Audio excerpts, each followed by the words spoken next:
In the United States, it is Labor Day. Now, this year, the date was meant to remark the return to normal life. Now, we're seeing COVID cases surging, and most return to work plans have been either postponed or abandoned or simply pushed off into the future.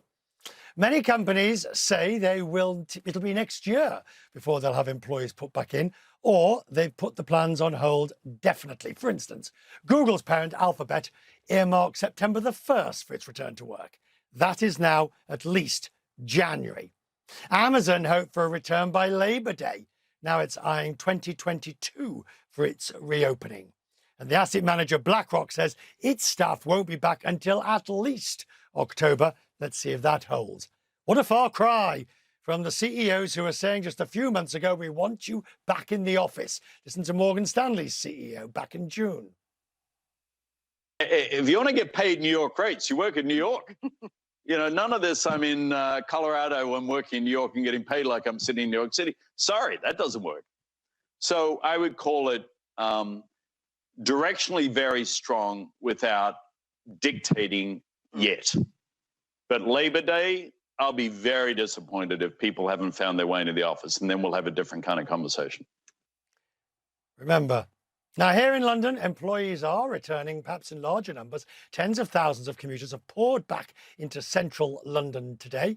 And London Transport Network says it was the busiest morning rush hour since the pandemic hit. The pandemic, though, has shifted priorities for many workers. A special report from Edelman shows that higher wages are no longer enough to make people happy at work. They're guided by beliefs when picking a job, their own well-being, and looking for flexible hours and remote working. The company behind the study delayed its own reopening because of the Delta variant. The chief executive, our good friend Richard Edelman, is with me live from New York. Richard, just to be clear, when are you now saying to the staff, come back? It could be October, it could be December, Richard. It has to be dependent on whether public health officials say it's all clear. This new study, the sort of trust barometer in a post-pandemic world, you say that salary or is no longer the big thing that it was. There are other factors. Do you think that will last? So it's really a trifecta now. Of course, it's salary and compensation, but that's just table stakes. It's now also my workplace conditions, and does the company listen to me as to my views?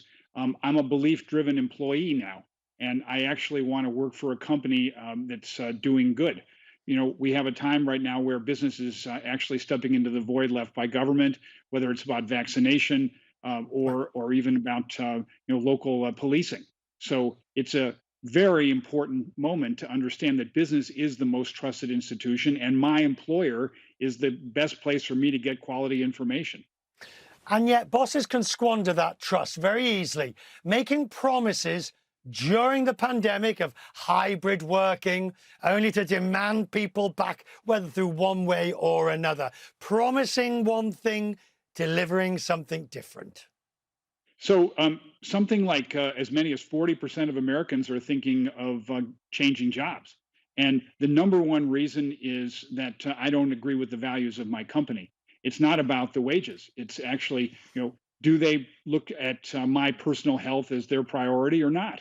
And so smart companies are going to have to be flexible here and recognize that, in fact, a belief-driven buyer and a belief-driven employee are actually identical, that we have a change in values since the pandemic. We actually have a moment in time here where I'm leading with my heart, and I really want to come on, Richard, how long does this last?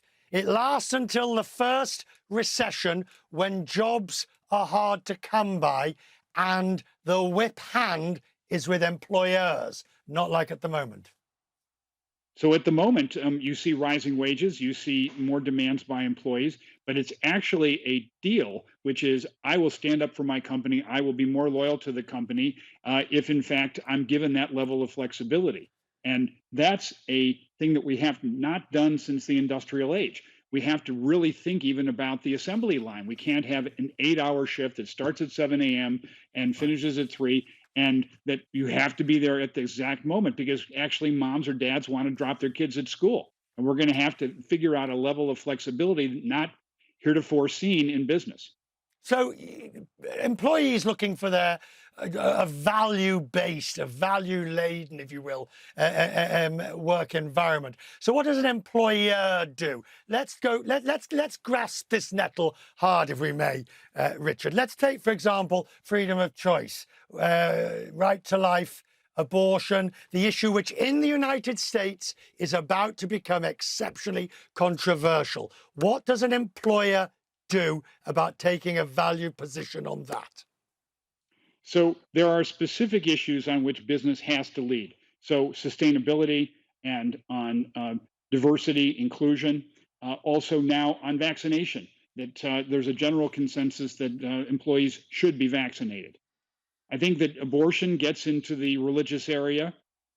Myself, I'm pro choice, but I'm not going to impose that on my employees. And so smart CEOs will recognize that there are specific issues on which they have to weigh in. For example, the ability of their employees to vote freely in states. But there are other issues, guns, for instance, or abortion, where you've moved into a area that is very hard because the country is deeply split. And you finally, briefly, back to the office. October, December, January. Where are you? Well, I'm working at my office, but it's a very lonely place.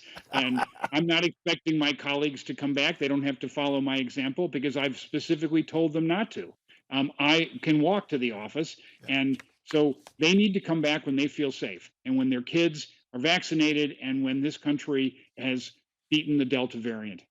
And you and I will meet when it's safe and we can get together and enjoy and talk more. Thank you, Richard Edelman. Always good to talk to you. Thank you.